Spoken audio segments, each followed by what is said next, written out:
The doctrine of reincarnation and karma developed among people who are known to have been profound students of astrology, but we have certain points I think that we should clarify.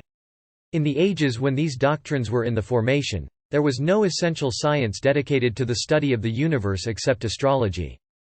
Astronomy, as we know it today, did not exist, and one more recent astronomer, somewhat embarrassed over the background of his science, has stated that astronomy was the sane child of a mad parent. This is one simple way of pointing out that from mistakes great truths arise. The study of astronomy in antiquity could never have held the interest of the people had it been concerned primarily with the chemical analyses of distant stars, or an effort to measure the direction of the continuum. These abstractions broke a pattern to which antiquity was consistently addicted. Whenever the ancient discovered anything, his first question was, "What does it mean to me? What does it mean in my personal life? What does the enlargement of our understanding of the universe mean to us now? How can we use it to live better, to think better, and to be better?" Thus, in old times, the universe was explored only that man could come to understand more clearly the laws governing his own conduct. It was assumed that man was part of the universe. Whatever rules and regulations existed in space applied to man, and he must live according to them, and be obedient, for these laws represented the will of God in action, the continual motion of universal principles. This also led to a second consideration, namely that all laws and all principles in operation are not only mechanical principles or mechanical processes. They are also intelligent processes, conscious processes, laws and principles that can be and should be interpreted in terms of their moral and psychic value, and not merely as the elements of a universal machinery. Even today, the most simple machine that we invent, or the most complicated one, if we considered it philosophically, it would give us a code of morality, because these things are lawful or they will not operate. Some machines teach us cooperation. Others teach us coordination. Others reveal to us processes applicable to our own bodies, to our minds, to our souls. It is said that the early Romans, confronted with the problem of creating water supplies for great cities, patterned their system of aqueducts from a study of the arterial system of the human body, and they developed the two prongs of this, the arterial circulation and the venous circulation, creating from one their aqueducts.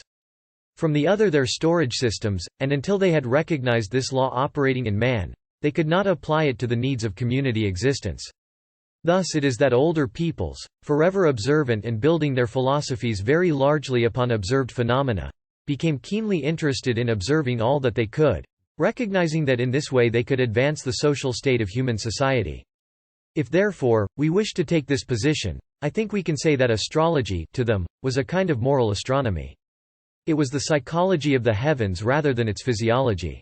It was the spiritual meaning of the sidereal complex, rather than a mere attempt to penetrate the anatomy of space. Out of this moral meaningfulness there evolved a number of related systems of thought. At a very early time astrology seems to have formed a strong partnership with religion, something that, again, rather differs from our modern viewpoint on these things. Among those nations where astrology was originally practiced, were the highest religious peoples and philosophical peoples existing at the time. We know that astrology developed among the Grecians, that it was more or less brought to the Romans through the contact with Greek civilization. It developed among Oriental peoples, particularly in India and China. It also developed in North Africa, in the schools of northern Egypt, as Alexandria, Memphis, and other great culture centers. As one has observed historically, no nation of antiquity ever reached a high degree of civilization without the development of a science of prognostics through the stars. Today, we can say to ourselves, to what degree do these old beliefs survive? Are we correct in assuming that we have an adequate perspective, either on the belief in astrology or on the belief in reincarnation and karma? I think our perspective is rather inadequate for the most part, although perhaps we are better equipped for a larger perspective than ever before in history. We can say to ourselves, who believes in astrology today? And if we are to read the popular journals against the subject, we may say very few people. If we read the publications published by various astrological groups, we can say quite a number of people. But to what degree does this concept actually exhaust the subject? I think to a very slight degree. There are still in the world a number of religions and systems, cultural and moral, which originally involved astrology. Most of these groups still involve it, and I think we can say, with safety, that about 350 million Hindus are at least sensitive to the astrological problem. They may not be working at it enthusiastically, but it is part of their way of life. We know for example that Mohandas Gandhi had his horoscope calculated when a baby, that he kept this document with him, and that in a strange way, it was remarkably accurate, dating nearly all of the important incidents of his life. We also know that only very recently, in a death and replacement of a ruler in the Indo-Chinese area, that the coronation of the King of Laos was postponed for nearly a year because the planetary aspects were not propitious. These things are still happening in many parts of the world.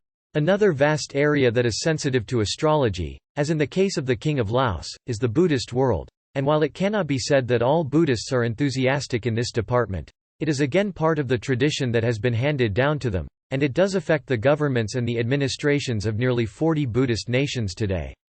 So perhaps we have an area, including these and other smaller groups, of persons essentially sensitive to astrology that would probably number in the neighborhood of 1 billion human beings. On the problem of rebirth or reincarnation and karma, we are working contemporaneously with about the same pattern, although I think we may say that this belief is held more generally and more solidly than the belief in astrology. So I think it is safe to say today that in the neighborhood of 1 billion to 1.25 billion human beings now living accept the doctrine of rebirth and karma as a natural religious philosophy. This is, of course, largely true outside of the areas of our immediate experience, as most people are not keenly aware of the functions of foreign powers. I think we may also point out that, down through history, both these doctrines for astrology and reincarnation have been held together among some of the most brilliant peoples in the world's recording. Apparently reincarnation was brought to the attention of the Greek scholars as the result of their travels in the Far East. Among the pioneers in this, of course, was Pythagoras of Samos, who in about the 6th century BC seems to have brought this doctrine, the doctrine of reincarnation, strongly to the attention of the Greeks. Its greatest exponent in Greece, of course, was Plato, and the entire descent of the Platonic and Neoplatonic schools was in harmony, or in line with this general belief. Reincarnation and karma reached Rome as a result of Greek teachers setting up their academies in the capital of the Roman Empire. It also penetrated into Byzantium, and into the Great Eastern Empire of Rome. Thus, we have a doctrine of great historical interest, and one which perhaps could help us in solving some of our more pressing, immediate difficulties. We, I think, are entitled to regard this matter in a rather more sympathetic way than it has generally been handled. Not long ago, I knew a gentleman who was doing his doctoral thesis in religion in one of our largest universities. He asked his committee to permit him to do his thesis on reincarnation.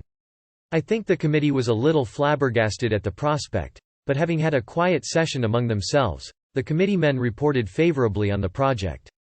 As educators, as leaders in a great university, they said the subject was entirely proper, inasmuch as any subject is proper, which has held the esteem of the learned and the thoughtful for thousands of years, and has had as large an influence on society as this one.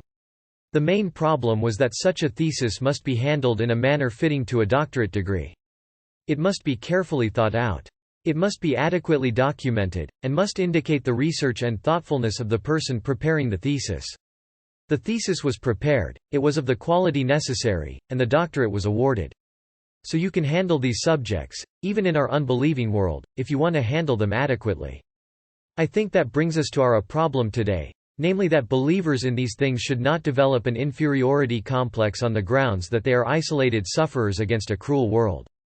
Actually, nearly half the population of the world is on their side, and the main issue always is to find out what these doctrines really are, to differentiate between popular belief and serious belief, and to investigate the various imponderables in a manner that is satisfactory to assure knowledge or a real thoughtfulness in the area under consideration. What would you say, or how shall we say, that the contact between astrology and the idea of reincarnation was first strengthened? I believe that astrology contributed heavily to it in its gradual unfoldment of the sense of the way the universe operated. We may have certain restrictions of view as to the validity of all astrological findings. We do know that the priests of Chaldea and Babylon and the ancient sages of India studied the stars, studied thoughtfully and reasonably the laws and rules governing universal process. They had a great advantage in this over our way of thinking. Today, when we study, we go into a very congested classroom or a bustling library. We sit down and try to find adequate texts, and we become part of a very tight system of acceptances and rejections. It was rather different in those days. These scholars simply went out by themselves into the wilderness, sat down quietly on the side of a hill, or climbed to the top of some ruined tower, and just absorbed the universe into their own consciousness. They watched. They considered. They were not interrupted. No one really told them what to think or what to discover. They simply became receptive to the larger world, trying to understand with the faculties that had been given to them. Out of this quiet, meditative acceptance of the universe came most of the foundations of knowledge as we understand knowledge today. We have yet tried to find who taught the first great teachers, and we are convinced that to a measure, they were taught by space itself. They simply remained accepting beings, without dogma, without opinion, without prejudice, without intolerance, and by the very nature of their own souls they were able to receive knowledge. They made mistakes, certainly, but they were grand mistakes. Mistakes in terms perhaps of seeing more than there was to see, but certainly they were kindly mistakes, ever searching for better things, for greater truths, for greater beauty in the universe around them. One of the early observations of these ancient scientists, for they were scientists in their own time, was the continuance of universal phenomena. Several of the Greeks wrote about this from their early recognitions. They suddenly found that they were in a universe in which nothing really began and nothing really ended. Instead of the concept that we have, they felt a universe of organized motion forever flowing in great cycles. These cycles were not circles. Creatures did not come back to a starting point. They cycled up and up in a strange mystic spiral, moving apparently in circles, but actually always returning to a higher level than that from which they started. The universe was a continuing interrelationship of cycles. Ezekiel called it, wheels within wheels. The early gazers into the mystery of space found in space only one thing, and that was life.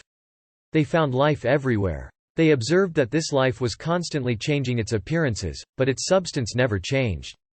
They recognized it as combining with patterns of itself to make innumerable diversity, yet the unity of this life itself never changed.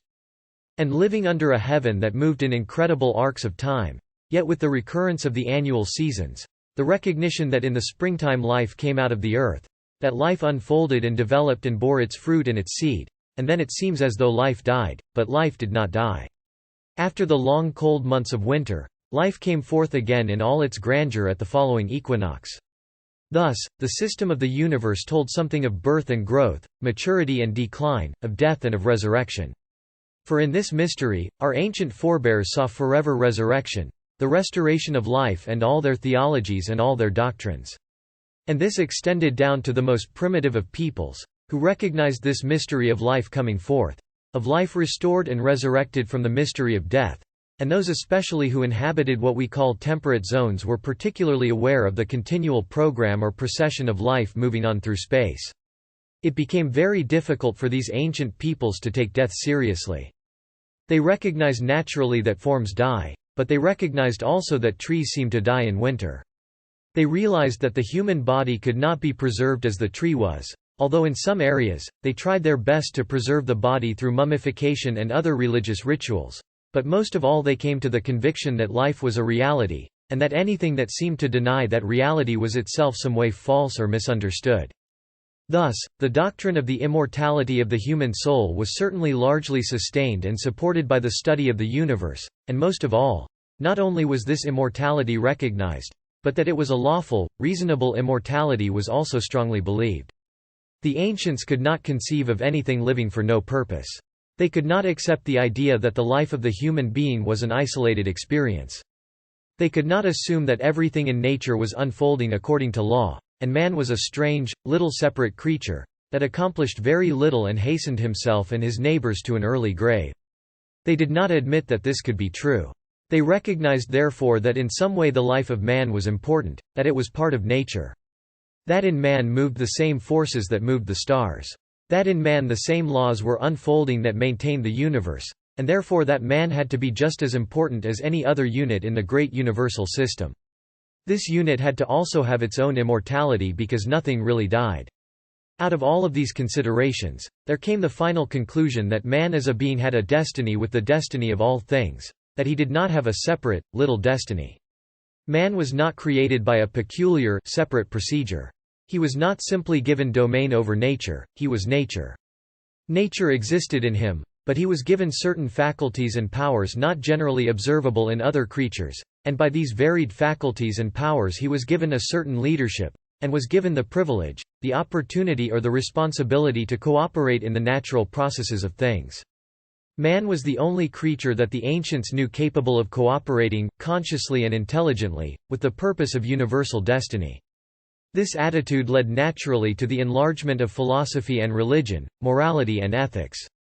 It led the ancients to create codes for the peculiar use of man, defining his powers and also affirming his responsibilities and his duties in nature.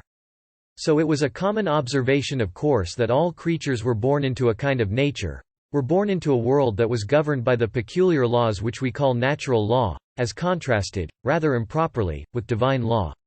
For our most ancient forebears believed there was only one kind of law, and that this law was manifested through two expressions, one being the laws of spirit and the other the laws of matter, but they were one great pattern operating on two levels of function. It was observed by these older peoples also that if men planted according to the seasons their harvests flourished, but if they planted out of season the plants did not grow properly. Therefore, there was a time for all these things to happen, and that according to the timing of things their destinies were unfolded.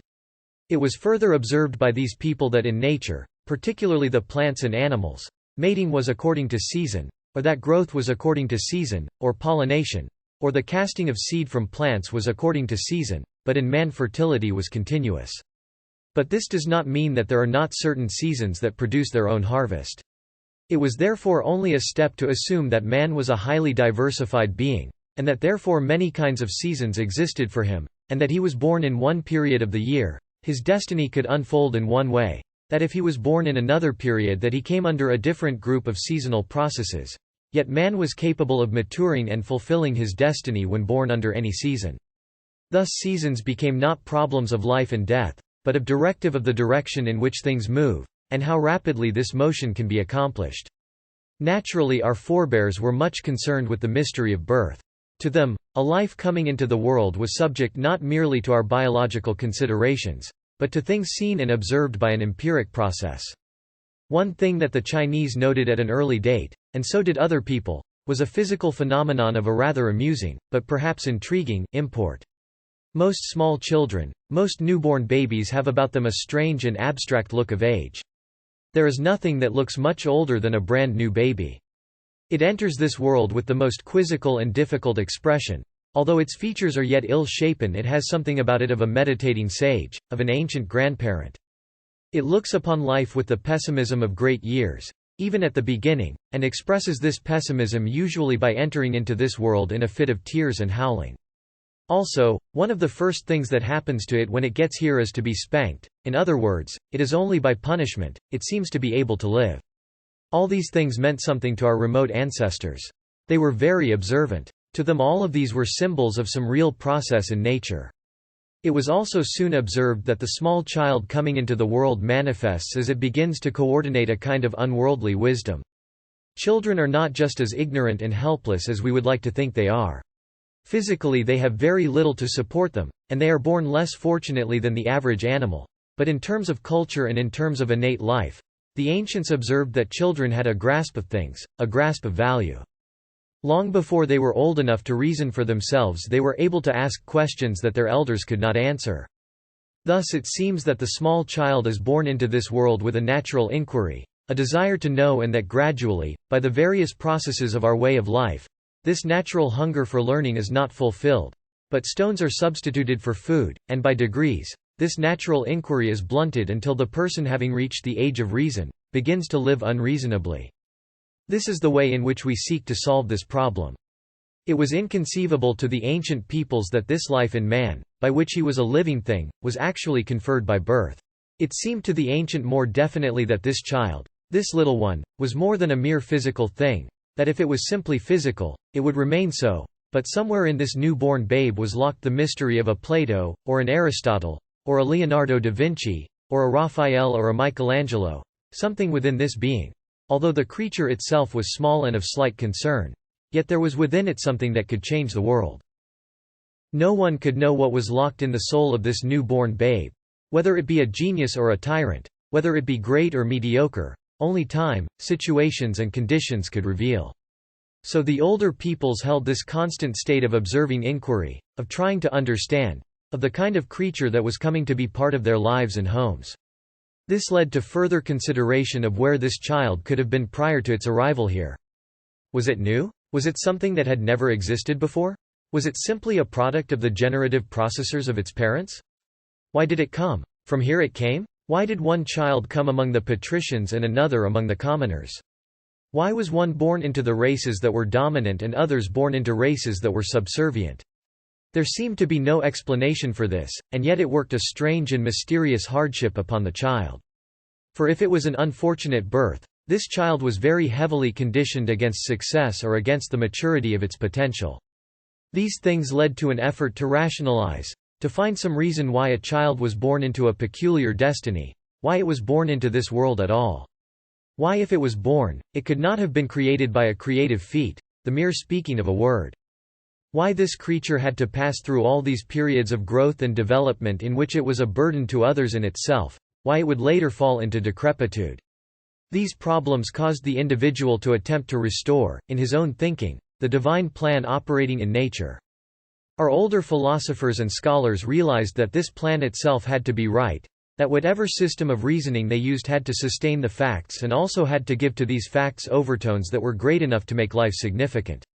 Materialism would have been utterly inconceivable to these people, because it was sterile, because it solved nothing, because it gave nothing to strengthen or unfold or develop the character or the integrity of the individual.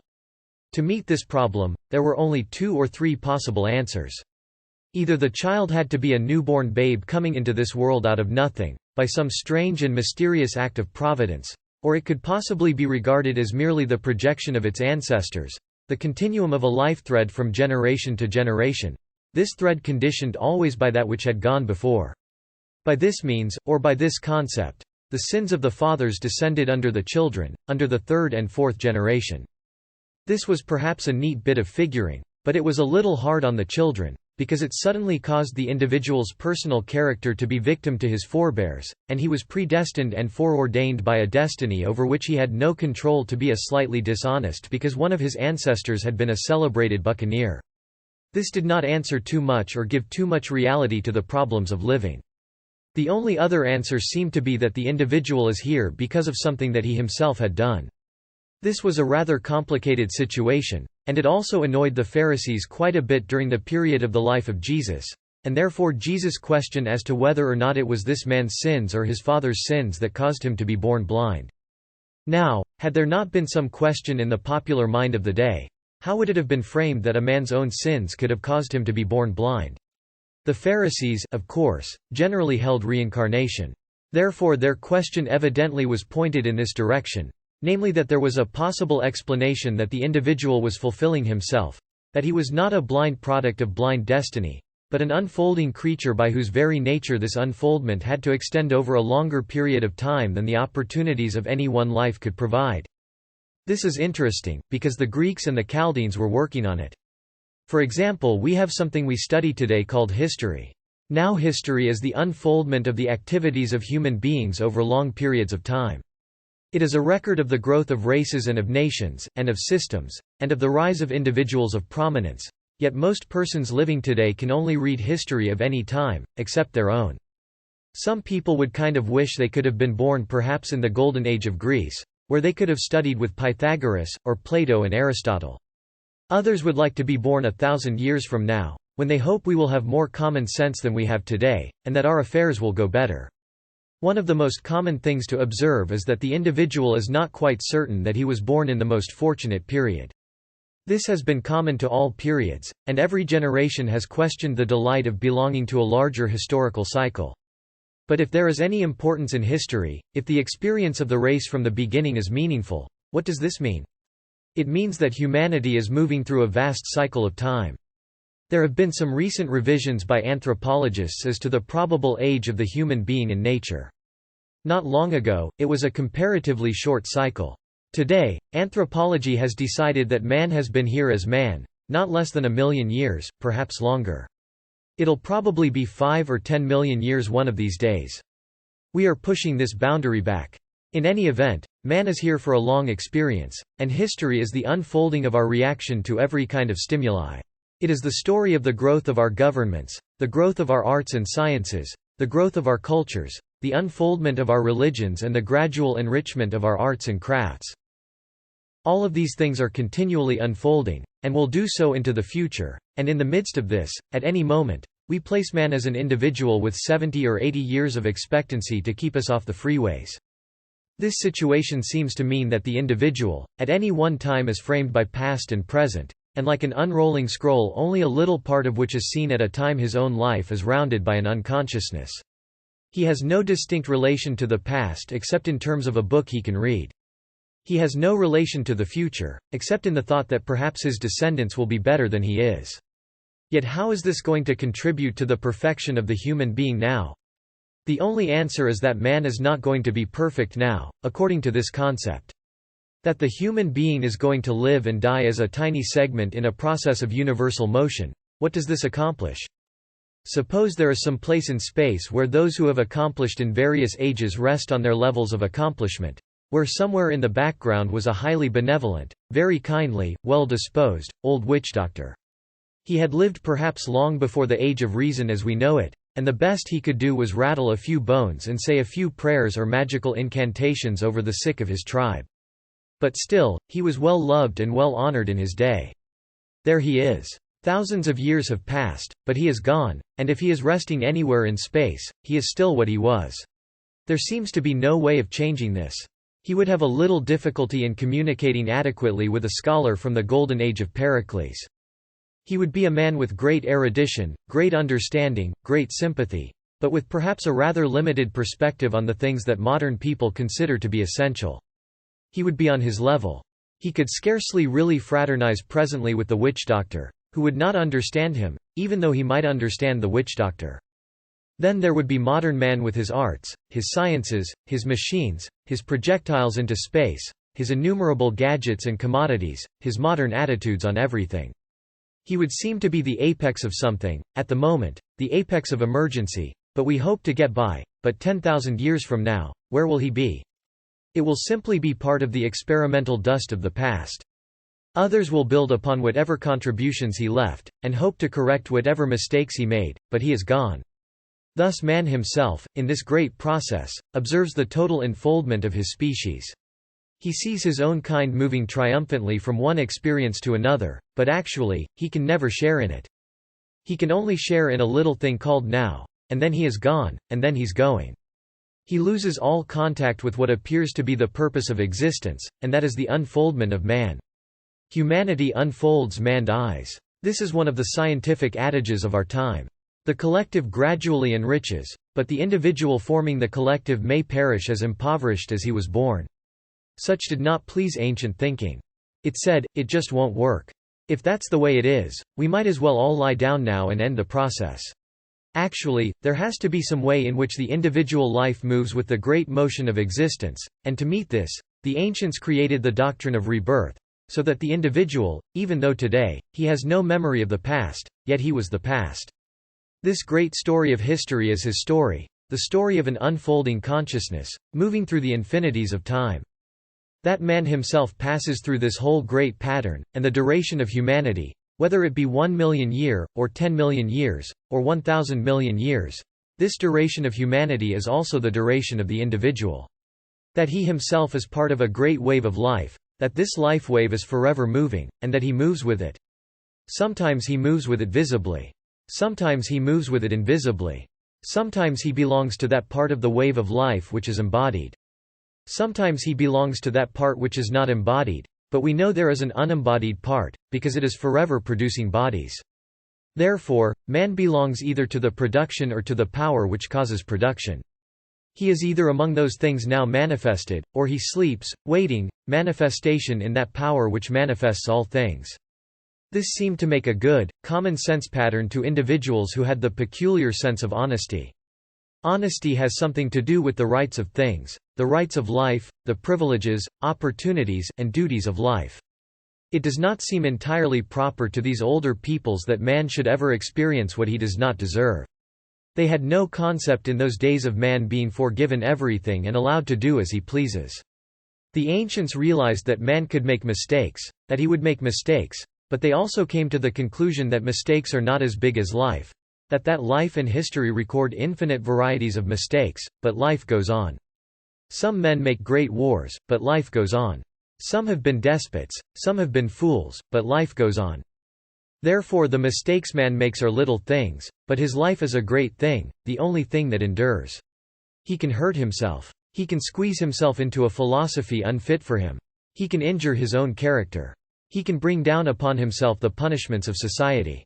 He can commit crime for which he must in due time do penalty, but he cannot destroy the life in himself. This has to go on. He cannot destroy it, nor can anyone else. For if any human being can destroy the life in any other human being, there is no justice in the universe. The ancients seeking ever for justice could only come to the conclusion that justice was possible because there could be no accidents, nothing that appeared to be accidental that could in the final analysis interfere with the basic program of the infinite unfoldment of life. Most ancient people never attempted to define the ultimate. They did not know or could not tell where man was going.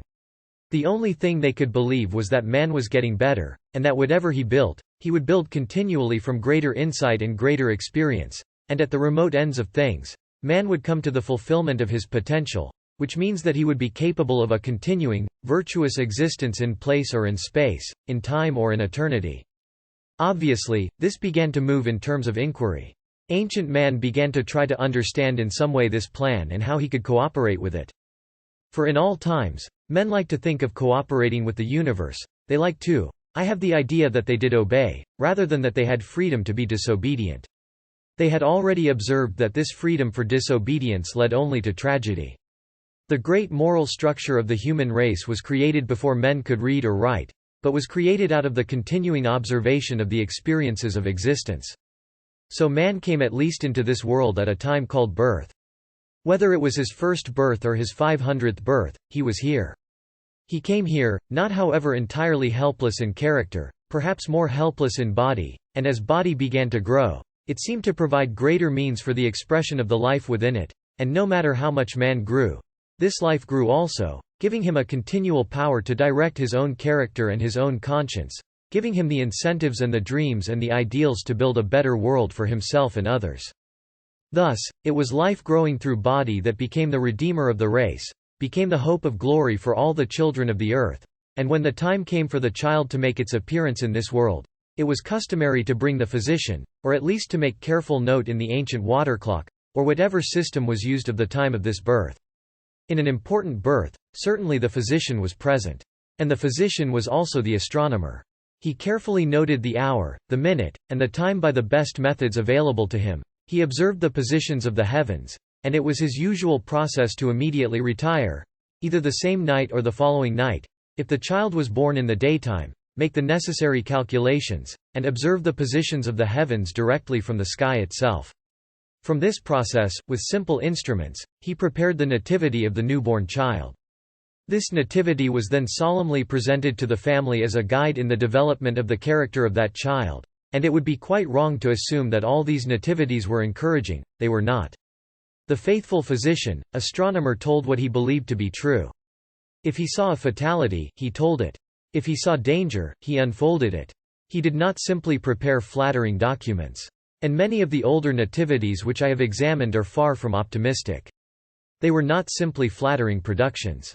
They were the serious efforts of the interpreter to try to find what was actually there, according to the science he worked with, and according to the rules that had come down to him from time immemorial. It was however assumed in many areas that this nativity was not simply the story of the beginning of something. It was a story of the coming of an eternal life into a temporal state for a while.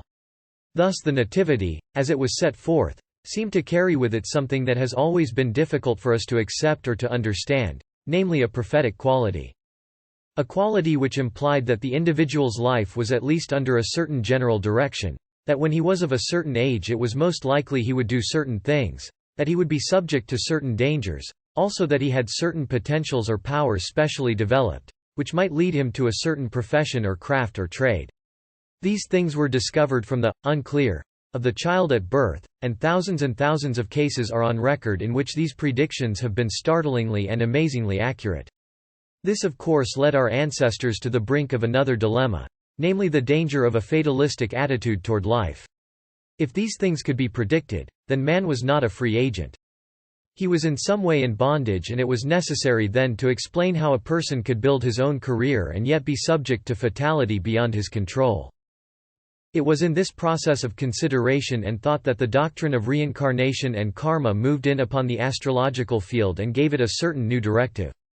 The philosophy has developed many schools of thought, one of which was developed very strongly in the thinking of Aquinas, the great Catholic philosopher, and that was that man had a certain limited determinism, that the human being, while within a great pattern of laws, has a power of choice, that he has a certain ability to choose between various potential possibilities, that he may choose to go in or to the house, or not to go into the house, to cross the street, or not to cross the street. He has this power to choose certain things, which led Ptolemy of Alexandria, the father of modern astrology, to declare that the stars impel but do not compel. This limited determinism, however, this power to choose is not quite as general as we might suspect, because while we have the power to choose, we must choose with such powers of mind as we have. An individual cannot choose that which he has never heard of. He cannot and will not choose that for which he has a definite distaste. He will not choose that which is contrary to his inclinations or his convictions, except perhaps in a great emergency. But even in an emergency, his own determinism has something to say. Even in an emergency, the individual can only meet this emergency with what he is. He cannot meet it with what someone else is. Thus, out of his own psychic integration must come this power of limited determinism, which probably really means that he hesitates, waves, comes upon certain conflict in his own nature, straightens this conflict the best he can, and finally reaches the only decision possible, considering what he is. Thus what he is must always be the principal factor in his decision, even though it may appear to be a complete product of free will. It is not free will. It is only the possible decision that he can make in the face of all that he is, all that he has been, and all of the factors that have become involved in his personal psychology. But if the individual facing the future of life is regarded as being born as an individual, born at some point in the midstream of his own actual existence, and if therefore he is the coming into manifestation of a being that has manifested before and will manifest again, therefore, that we are measuring a cycle in the life of a being that is a being. Astrology does try very definitely to point this out, because on the day of the child's birth its general natural aptitude may be determined. Whether or not it is fitted for art or science may be determined, whether it is going to be healthy or perhaps of a precarious constitution is also determined.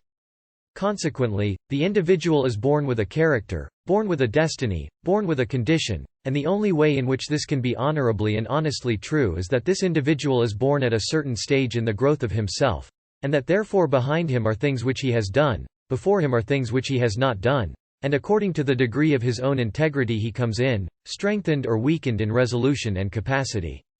As the chart is able to distinguish these differences, the ancients assumed it to be quite natural that such differences existed, and that human beings should be different. Most imply that they have a reason for this difference, not merely the whims of nature or the biological or chemical imbalances of their ancestors. There has to be a reason why the person is that person. It has not only to be a good reason, it has to be a valid reason, and most of all, this reason must glorify the universe, justify universal law, and present the individual with nothing but that which is honest, reasonable and proper. The individual cannot have as a reason that he is a victim of providence. He cannot have a reason that he was born to suffer. He cannot have a reason that he is merely doing penance. He has to have a reason which leads to a greater degree of good. The law of karma coming in with this same situation has been a little difficult for many people, and yet many who have come upon it for the first time have sensed the strange integrity with which it is enriched. The law of karma is simply the law of cause and effect applied to the moral growth and conduct of the individual. It means that conduct is a result of previous conduct, that future conduct will arise from present conduct. It implies, furthermore, that the individual coming into life brings with him both his accomplishments and his debilities, brings in his understanding and his lack of understanding, that in some mysterious way he begins life where once he left it off, and must now continue to experience those forms of growth and meet those challenges of character which perhaps he was inclined to reject at some earlier time. A great number of individuals sort of feel that death is a release from the problems of existence. By the time they've had 60, 70 or 80 years of this world, a rest looks rather tempting. but there is a certain weariness, and also some people get themselves into such incredible situations that little short of death can get them out of it. But these situations which they hope to thus solve by cutting the Gordian knot of life itself, or these debts left unpaid to be assumed by others, or these poor judgments which have affected the lives of others. Somewhere, sometime, the individual has to pick up the threads of his own insufficiency. He has to realize that as he does so shall he reap, and as most cases we do not observe the reaping, at least not its complete expression in any one lifetime. This morality implies a continuance of life, and this continuance could have no moral meaning if it was a continuance in some other region where the affairs of this life are not valid. If an individual makes a mistake in one situation, it is hardly important or valuable for him to be placed in a completely different situation in which all that he has previously known or learned becomes meaningless. Everything in nature is meaningful. If we are here, as we are here to meet the challenge of this life. The ancients believed we will remain here or return here until we have met this challenge, that the only final departure from this form of life lies in the conquering of this form of life. That the individual can outgrow life, but he can never walk out of it. He can never escape from it. He must fulfill it. As he cannot possibly do so in any one embodiment nature, if it has a purpose in placing him here, and has a determination to fulfill that purpose, and this is strongly suggested by history, that it must be necessary for man to be here until the job is done. Many people feel that the doctrine of karma is a sort of negative fatalism, that it means that we must always go on making mistakes. But here the ancients came back to their cyclic laws and pointed out that the individual, though he may return here, will never be born twice the same. He must, in every instance, be enriched in some way by previous existence. Therefore, his life is cyclic. Even though he has resisted growth through the entire years of an embodiment, he has ultimately been forced to face his own mistake.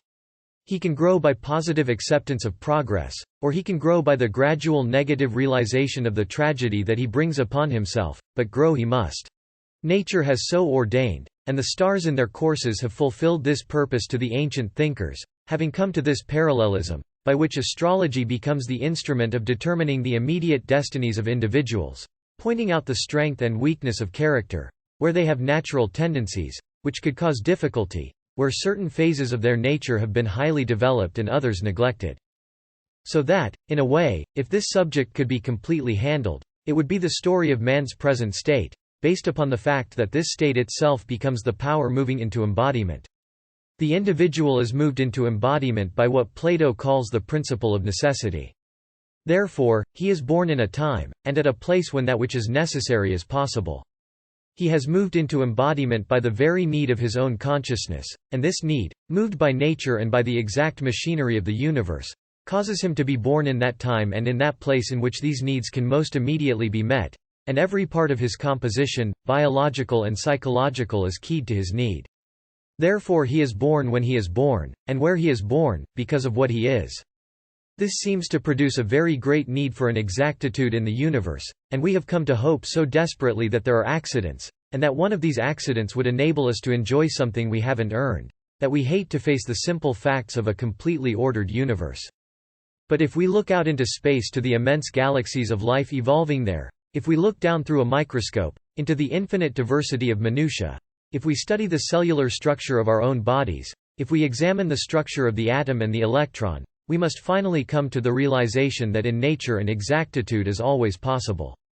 That a complete and entire accuracy, a complete and perfect integration of all values, is the common and natural expression of nature's way. That nature, in the construction of forms, moves by a skill and wisdom which transcends imagination, and that in the infinite life which nature sustains there is evidence of infinite law infinitely manifesting. So the problem of getting a human soul to the place where it belongs would no more tax nature than we would find nature unable to cope with the rotations and axes of atoms. Thus these problems present no real difficulty if we assume in nature an absolute law absolutely operating.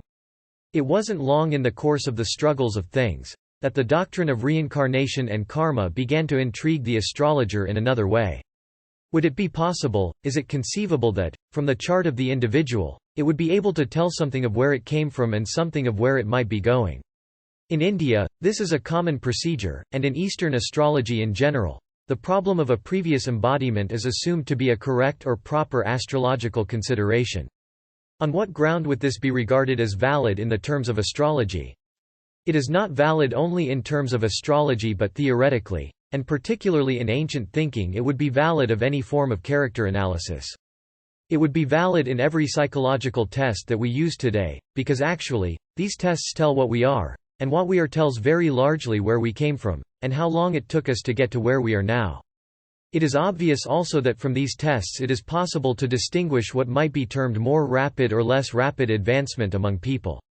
We know that today there is an equality of potential, but not an equality of power. We know that individuals are spiritually derived of the same substance in essence, and that they have the same hope of glory, all of them. Yet it is something that would cause us to remember that, in school, children passing through various grades and moving up through schooling do not all arrive at identically the same points. They do not all achieve the same grades, although they have had the same instructors. Generally speaking, we note that the child who wants to learn has the best grades. There may be exceptions in cases where are physical or psychological handicaps, but in general, the eager student willing to give time and thought to instruction becomes the better student, whereas the one who begrudges his education uses every possible effort to evade the assignments that are given to him, and would rather play than work. This individual consistently does not have as good grades, though it's the same way in life. We look around us, we see a few people who are industrious, thoughtful, well-intentioned, trying their best to live good lives. We know that we find others to whom this life is simply a period of romping. They only want to have fun from the cradle to the grave, and because of this desperate effort are usually miserable most of the time. We know that in all probabilities in the past, some of us were pretty eager students, and others were a constant problem to the truant officer, or his equivalent.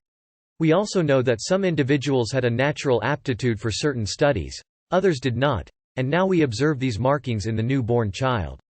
We are unable to explain why a great musician should arise in a family which for 5 generations has never been able to carry a tune. We have no way of knowing or understanding how it is that from some great and noble family of long and illustrious ancestry, and of every opportunity have come some of the most highly schooled morons we have ever produced. We have no reason of knowing or understanding why the privileged do not avoid crime, why the underprivileged can attain virtue. These things we just do not find answers for, except a rather blasé expression of, well, that's the way it is. When we get a little deeper into it, however, we have every reason to feel that if the person is responsible for his own action, if we are what we have made ourselves to be, whether it be good or bad, we are all self-made, and we all have some more work to do. Whatever this situation is, the only honest and equitable answer is that whatever we have done we must face. Whatever mistakes we have made, we must correct. If we wish to graduate, we must do the work that is assigned to us, and it may take longer for some to get around to it. Others perhaps have achieved more rapidly.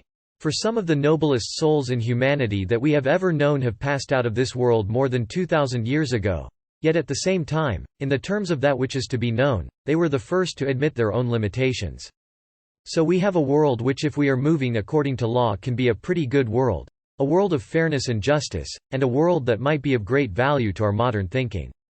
I have a strong suspicion that if the present generation could truly become aware of the principles of reincarnation and karma, and would accept these as basic doctrinal facts, it would have a very important effect upon current history, and might do a great deal to prevent individuals from breaking laws or practicing tyrannies which sometime they must pay for.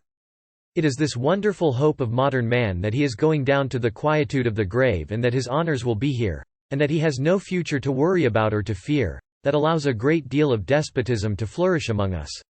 If the individual, if the dictator, the tyrant, knew that he had to live it out in space and eat it out in his own heart, he wouldn't be worried about the strength of his enemies.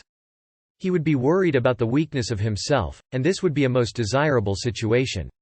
I think it would do, for instance, Mr. Khrushchev and Mr. Castro a world of good if they suddenly became devout followers of reincarnation and karma, and it might do quite a little good to some of the people who are under the influence of these men.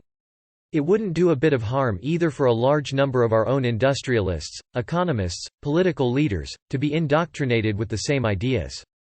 I think it might cause the foundation of something we very much need, and that is a lasting peace, because it is only the lasting peace that can bring peace to the human soul. It is only when we find the answers to right conduct and move quietly with nature that we can flow back into, bury with a kind of destiny that will give us a happy, serene, and secure existence.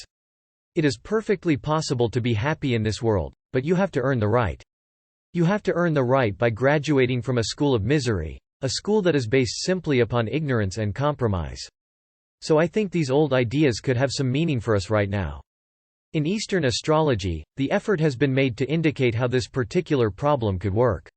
And for those who are a bit astrologically minded, we can say that in the traditional forms of astrology, astrology has many schools today, but in the traditional forms that have come down to us from the past, the ascendant, or the so-called first house of a horoscope, the sign ascending on the eastern horizon at the moment of birth, is said to be the ruling sign of that chart, not the sign in which the sun is located, but according to the birthday.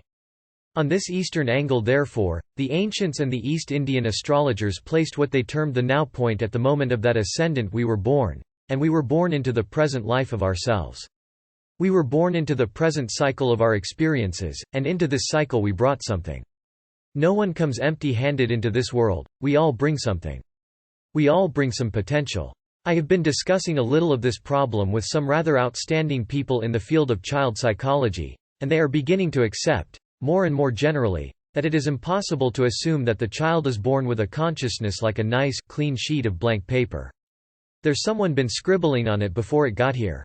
The child is a neurotic, or not a neurotic the day it is born. Now under certain conditions, a wise family or fortunate relationships may cause this neurotic child to slowly straighten out part of its own disaster, may never become overwhelmingly neurotic, perhaps because the overwhelming phase of its neurosis was not commanded by its destiny. But if completely neglected, that child can become very neurotic, which may also well mean that that child had this powerful neurotic tendency, and society provided it with an opportunity to be itself, which is the greatest challenge that can face anything. Regardless, this child is born with a nature and a temperament. All that a parent can do is to strengthen this temperament, to observe it, to give it all natural, possible assistance in those early years when the child is unable to function on its own.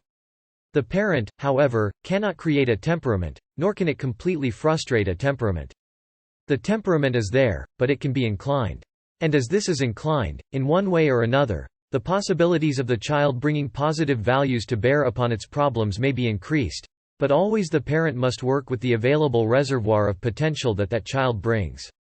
It is the leadership by the parent, the understanding of how to use this potential that is important, and many modern people have found astrology very helpful in this particular form of guidance. If the first house of the child does represent the child coming into life, then, according to some systems of ancient astrology, the 12th house, which precedes the first and becomes the sign preceding the one which is ascending, could well represent the previous life of the person.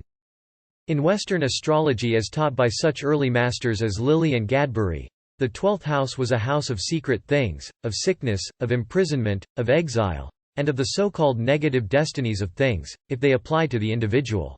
It's a sort of house in which the larger misfortunes of the life are outlined, according to Western astrology.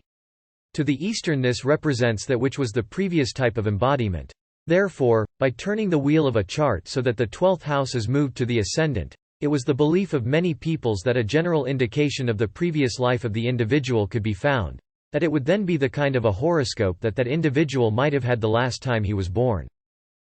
That at least it represents to a degree that which has gone before, because the 12th house represents the submerged part of the present character. Therefore, it was this submerged part which must have previously been objective, or upon which the individual built all of his previous existence. Thus, in a way, we can get the concept of what the challenge might have been, how we could have failed, or how we did succeed in the unfoldment of character. Also that here lies certain potentials, both of strength and weakness, which, unless we do something with them, will continue to haunt us. Also in this house, the 12th, we find the indications of the karmic debt which the person carries with him, the unfinished business, which is nearest to the surface. Always this karmic debt has to be in terms of the actual development of the person. It can only be such part of this debt as is applicable to his present state of consciousness. But these things are believed to have an association with this aspect of the 12th house. So that if there's unfinished business or there is a pressure, there is a need to do things, that this need is some way delineated or clarified by the 12th house, by moving it and making it a kind of ascendant, and then reading the new chart, thus created planets and so forth left as they are in the natal chart. By the same degree of thinking, the future would be indicated by the house following the first, which is the second house of the chart. We consider this house now as the chart, or house of wealth, or success. But to the ancients, this was much more, it was the house of the fulfillment of right destiny. It had to do with what we gain by keeping the law, how rich we become by paying our own debts and not making more. So true wealth in philosophy is not what we have but what we are, and this is determined as part of the wealth concept, which of course in Europe got entirely sidetracked, so that it only came to mean how much money you had in the bank. Well, how much have we got in the bank of the universe becomes a very moot question as we live along through the years. So in this situation astrology works with the idea of reincarnation and karma.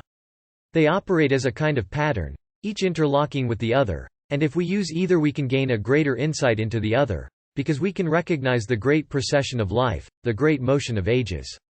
We can say to ourselves, perhaps great cultures come back. Great racial motions are reborn because the entities in them, much of the same quality, move on very closely, the same time cycles. Therefore, it is quite possible that we may find the rebirth of the Roman Empire, the rebirth of the philosophic states of Greece, the rebirth of the golden era of Asiatic philosophy. These cycles come in, cycles of war and conquest return. We sometimes wonder how it happens that the world was so enriched with music in the 19th century, where there lived together some of the finest musicians the world has ever known, or in the 18th century, for outside of these 200 years, the musical contributions of Western culture have been comparatively negligible. Its great work was done then. I was reading a work on Chinese art not long ago by a distinguished Chinese culturist, a man of great discrimination. He said, the arts of China had a cycle that was complete in themselves, that this cycle was born about the 4th century AD. This cycle died about the 10th century AD, and from that time on practically no actual creativity in Chinese art. It was not that China essentially vanished, or anything of that nature, but from then on it was mostly copying, mostly the reproduction of older work. We may say the same in certain forms of architecture. The great era of architecture extended into the period of 2000 to 4000 BC. Even today, our architecture does not touch these ancient works. Therefore, there seems to be cycles and periods and times. There are periodic outbreaks of great wars, periodic returns of natural disasters. All these things seem to move in cycles, and these cycles have to be tied into a great system of world ethics and world culture. This system we know exists, but the very scientific aspect of it offers again further stimulation. While we know that cause and effect is operating through space from the beginning of time, we have need of a clock to measure the time to create the great pattern of mathematical sequences. Astronomy is that clock, because it is only the astronomical clock that can measure ages. It is only by some great system of chronology, like the Platonic cycles, that we can begin to estimate these vast periods of time. Through astronomy therefore, we have the measure of the outworking of the law. We have the pattern set up by which we can measure the relationship of events, estimate their frequencies, and arrive at a certain scientific control of events. All of these things work together. I believe that either phase of the subject extended to its natural ends would give us amazing confidence in the universality of natural law, its justice, and how an understanding of these factors could help us now by giving us fuller inducements to live honorable lives. To accept our responsibilities with dignity, to see shifting responsibilities, and to settle down to the real purpose for which we are here, namely a quiet program of self-improvement and mutual cooperation for the preservation and protection of everything that we regard as valuable and good. By such a simple scientific pattern, with its ennoble background of great dreams and convictions, a scientific law based in idealism and not in materialism. A great pattern recognized as the production of a universal mind, all wise and all good, and not merely the result of humanistic accidents. If we can begin to feel these larger rules and laws, I think we will be encouraged to find real answers for real problems, to stand for principles which we know to be right, and to gain inward consolation from the realization that we are here to grow and that it is a blessed privilege to be able to work together in this schoolroom of life. Well, turn it up.